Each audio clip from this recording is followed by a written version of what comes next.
जय श्री कृष्णा। कैसे हैं आप लोग फ्रेंड्स। आज की चर्चा बहुत महत्वपूर्ण होने जा रही है। वृषभ राशि 14 जून मंगल करेंगे वनवास या थमाएंगे सुखों की चाबी। तो ये सारी चीज़ें किस तरीके से हमारे जीवन में परिवर्तित होती हुई देखी जाएंगी। जैसा कि हम सभी लोग जानते हैं कि किसी भी कार्य में देखिए, जिस तरीके से हम एक फैमिली में रहते हैं उसी तरीके से ये 9 ग्रह सौर मंडल की एक फैमिली होते हैं। और सौर मंडल की एक फैमिली देखिए, बेशक इसमें हर ग्रह का अलग अलग स्वभाव है, अलग अलग कार्य है। अब मान लीजिए आपकी फैमिली में कोई डॉक्टर है, कोई इंजीनियर है, कोई जज है, कोई लॉयर है, तो इसका मतलब ये थोड़ा ना कि वो एक दूसरे से प्रभावित नहीं होंगे। यही चीज़ें यहाँ पर भी निकल कर आती हैं, क्योंकि सौर मंडल से जुड़े हुए समस्त ग्रह एक परिवार की तरीके से कार्य करते हैं। और एक फैमिली में देखिए, कोई भी परिवर्तन होता है उसका इफेक्ट किसी अन्य ग्रह पर ना पड़े, ऐसा तो संभव ही नहीं है। आज यहाँ हम चर्चा कर रहे हैं मंगलदेव महाराज की, जो कि आपके द्वादश और सप्तम भाव के स्वामी होते हैं। द्वादश भाव जो आपके धन को दिखाता है, वहीं सप्तम भाव आपके आधे जीवन का एक्सेस रखता है। इसके अतिरिक्त यहाँ पर और भी चीज़ों में विशेषता होने वाली है, लेकिन हम पहले समझेंगे कि 9 ग्रहों की प्रत्येक कार्य में अनुकूलता क्यों आवश्यक होती है। क्योंकि आजकल के समय में अगर हम कहें तो सबसे बड़ी रिक्वायरमेंट, हर व्यक्ति जो परेशान रहता है वो विशेषतया धन के लिए ही परेशान रहता है। अब धन के आगमन में देखिए, सर्वप्रथम क्या होता है, विचार आता है कि हमको इस दिशा में प्रयास करना चाहिए। अब विचार आया, यहाँ पर राहु एक्टिवेट हो गए। अब विचार तो आ गया, अब विचार पर थोड़ा सा तर्क वितर्क भी आवश्यक है, उसमें ज्ञान की भी ज़रूरत है। यानी बुध और गुरु आ गए कि यहाँ पर ज्ञान भी आपके लिए आ गया कि आपको सही दिशा मिल रही है, नहीं मिल रही है। बुध भी आ गए, बुध आ गए तो जाहिर सी बात है कि वो कार्य धीरे धीरे आगे बढ़ेंगे। अब यहाँ पर कर्म की ज़रूरत पड़ गई, कर्म की दिशा नियंत्रित हो गई, शनि हो गए। और वहीं अब ऊर्जा की ज़रूरत है, ऊर्जा के लिए मंगल आ गए। अब मंगल ने ऊर्जा को लगाया और शनि ने वहाँ पर कर्म को दिखाया, तो यहाँ पर क्या हो गया, आजीविका बन गई, आपकी आजीविका बन गई। आजीविका से उत्पन्न लाभ आपके पहले शनि के पास जाएगा, फिर वहाँ से जो आगे बढ़ेगा वो मंगल के पास जाएगा। क्योंकि देखिए, संचयन और संचयन के बाद में उसे जड़ स्थिति में लेकर जाना है या उसको अपने सुखों पर लगाना है, ये व्यक्ति का डिसीजन होता है। जिस कारण से क्या, अगर वो व्यक्ति सुखों पर लगा रहा है तो शुक्र एक्टिवेट हो गए, अगर उसका धन जो है जड़ चीज़ों में जा रहा है तो उसका क्या है, मंगल एक्टिवेट हो गया। अब इसी चीज़ को देखिए, क्योंकि पहले तो लाभ कैश में आएगा, यहाँ पर बुध अगेन एक्टिव हो जाते हैं, क्योंकि कैश का फ्लो जो होता है वो बुध के द्वारा ही होता है। इसके बाद में अगर हम आगे बढ़ते हैं तो ये सुखों में लग गया। क्योंकि मान लीजिए, इसको हम छोटी सी चीज़ के द्वारा समझ सकते हैं कि आपने मकान बनवाया। अब मकान अगर नॉर्मल है, उसमें ज़्यादा सुख सुविधाएं नहीं है, तो ये साधारण मकान है आपका। इसमें देखिए, साधारण मकान बनवाया, मंगल है। अब अगर यही सुख सुविधाओं से लैस मकान है कि उसमें देखिए जगह जगह पानी की व्यवस्था है, हवादार है, और साथ ही साथ एसी वगैरह सब कुछ वातानुकूलित सब सिस्टम है उसमें, तो फिर समझ लीजिए ये शुक्र का मकान है। लोगों को आकर्षित कर रहा है, उसकी लग्जरियस आकर्षित कर रही है, ये शुक्र यहाँ पर प्रधान हो जाते हैं। अब इस मकान में सुखपूर्वक रहें, यहाँ पर फिर आगे गुरु का कार्य प्रारंभ होता है, शांति बनी रहे, चंद्रमा का कार्य प्रारंभ होता है, और इसी सुख में निरंतर वृद्धि होती रहे, यानी रेगुलरिटी बनी रहे, तो इसके लिए फिर से चंद्रमा। तो देखिए, आपने देखा किसी भी कार्य के लिए हमको किसकी ज़रूरत पड़ती है, 9 के 9 ग्रहों की। आप देखिए, ज़रूरी तो नहीं है कि एक समय पर आपके समस्त 9 के 9 ग्रह अनुकूल हों, और हर कुंडली में भी देखिए 9 के 9 ग्रह अनुकूल नहीं मिलते हैं।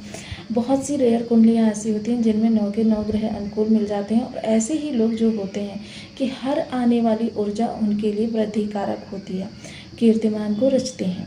अब देखिए, यहाँ पर हम मंगल की ऊर्जा की बात कर रहे हैं, तो मंगल की ऊर्जा को आगे बढ़ाने से पहले तो हम ये जान लेते हैं ये चर्चा किन की हो रही है।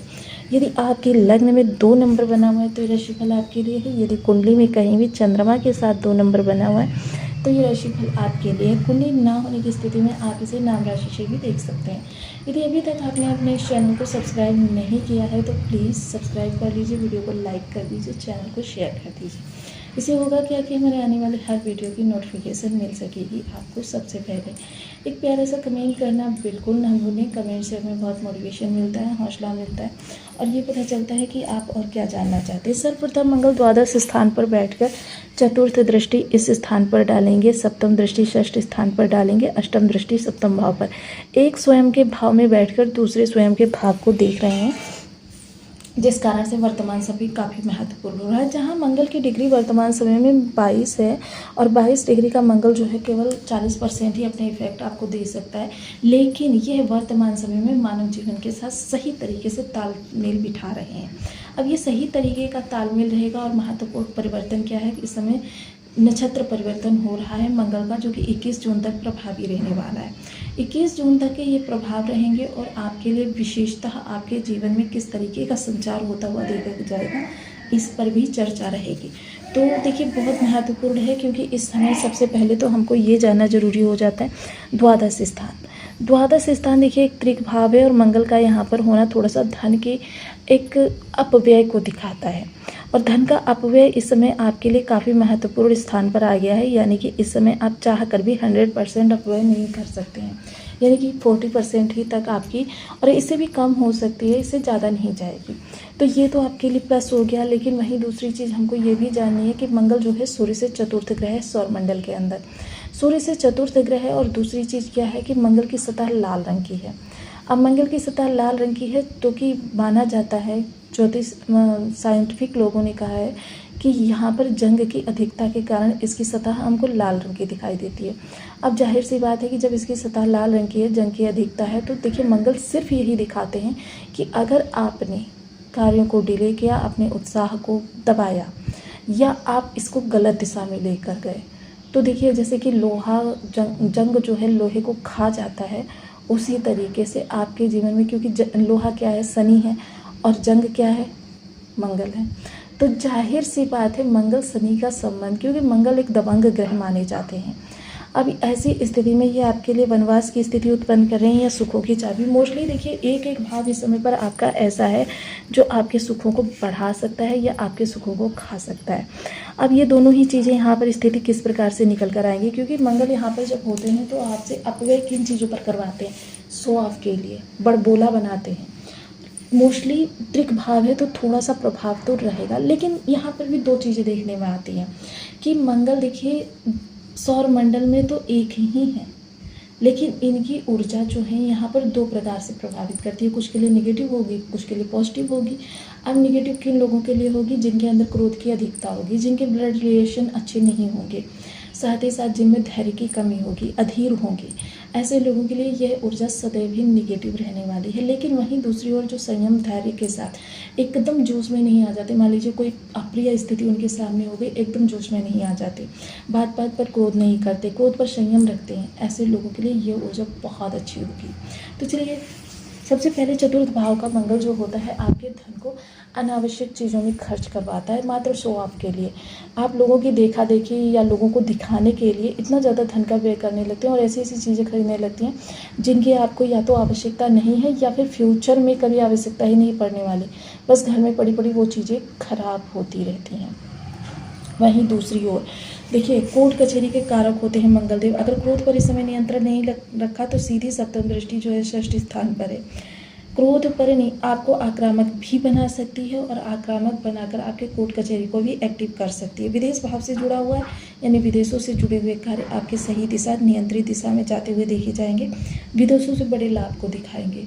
वहीं दूसरी तरफ जो चतुर्थ दृष्टि है, क्योंकि यहाँ पर अगर देखा जाए तो आपका कर्म है, कर्म में यदि आपने उत्साह में थोड़ी सी भी कमी दिखा दी, मान लीजिए कार्यों को डिले करने की प्रवृत्ति हो गई या अभी नहीं थोड़ी देर में कर लेंगे, इस तरीके की चीज़ें अगर आपके अंदर आई तो ये सिर्फ मंगल ही नहीं शनि को भी खराब करेगी, क्योंकि शनि भी कार्यों को डिले करने से खराब हो जाते।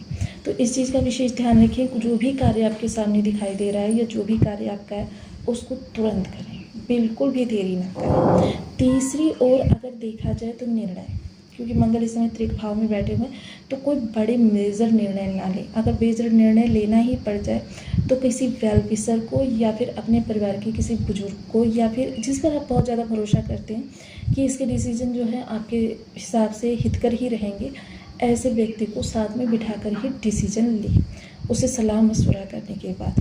सप्तम दृष्टि जो सीधे सीधे इस स्थान पर जा रही है, तो यहाँ पर आपके लिए शत्रुहंता योग तो एक्टिव है। अब शत्रुहंता योग एक्टिव है तो जाहिर से शत्रु भी बढ़ाएंगे। अब जब शत्रु बढ़ाएंगे तभी उनका दमन करेंगे, क्योंकि शत्रु होंगे नहीं तो फिर दमन किसका करेंगे।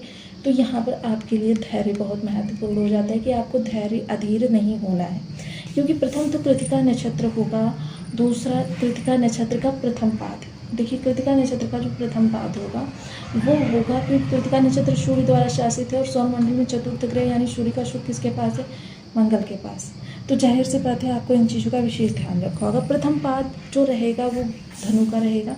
अब धनु का जब नवमांश रहेगा तो जाहिर सी बात है कि इस समय आप चुनौतियों से डरने वाले नहीं बल्कि निर्भीकता से सामना करने वाले होने वाले हैं। साहसी और जोखिम लेने वाले रहेंगे, धर्म से प्रेरित रहेंगे, कर्मठ रहेंगे, लेकिन एक कमी रहेगी, अधीरता रहेगी। दूसरा पाद जो रहेगा वो शनि का रहेगा, अनुशासित और संयमी रहेगा, भौतिक जगत पर केंद्रित रहेगा, व्यवस्थित दृष्टिकोण रहेगा। तृतीय पाद जो रहेगा वो कुंभ का रहेगा। देखिए अनुशासन और संयम तो बना ही रहेगा, भौतिक जगत पर केंद्रितता भी बनी रहेगी, व्यवस्थित दृष्टिकोण भी रहेगा, साथ ही साथ एक चीज़ बढ़ जाएगी, इस समय आपकी दूरदर्शिता बढ़ जाएगी, यानी कि अब आप कार्यों को आने वाले समय की प्लानिंग्स को ध्यान में रखते हुए करेंगे। चतुर्थ फिर से गुरु का आ जाएगा, तो जाहिर सी बात है कि यहाँ पर दिशाएं तो आपकी निश्चित हो गई। अब दिशाएं भी निश्चित हो गई, कार्य भी निश्चित हो गए। अब इनमें सकारात्मकता के द्वारा आगे बढ़ना ये चीज़ महत्वपूर्ण रहेगा, जिसमें कि देखिए यहाँ पर भी धर्म महत्वपूर्ण रहेगा। तो जाहिर सी बात है कि इस समय किए जाने वाले प्रत्येक कार्य, आपके कार्य की दिशा, सब कुछ सही होने वाले हैं। अब जिन लोगों के लिए देखिए मंगल निगेटिव हैं उनको कुछ विशेष उपाय भी करने चाहिए। सर्वप्रथम देखिए 3 मुखी रुद्राक्ष धारण करें और साथ ही साथ ओम अंग अंगारकाय नमः इस बीज मंत्र का ज़्यादा से ज़्यादा जाप करें। 1 माला, 2 माला, 5 माला, 7 माला, 11 माला का जप। रक्त वर्ण चीज़ें, जिन लोगों के लिए मंगल निगेटिव है, रक्त वर्ण चीज़ें दान करें। दान ये धर्म स्थान पर नहीं बल्कि किसी ज़रूरतमंद को करें। विशेषतया यदि भंडारा करा सकते हैं तो बहुत अच्छी बात है, आपके लिए मंगल की ऊर्जा और ज़्यादा अच्छी होती चली जाएगी। और इस मंगल की ऊर्जा को विशेष प्रभाव देने के लिए आपके जीवन में देखिए सबसे पहले शहद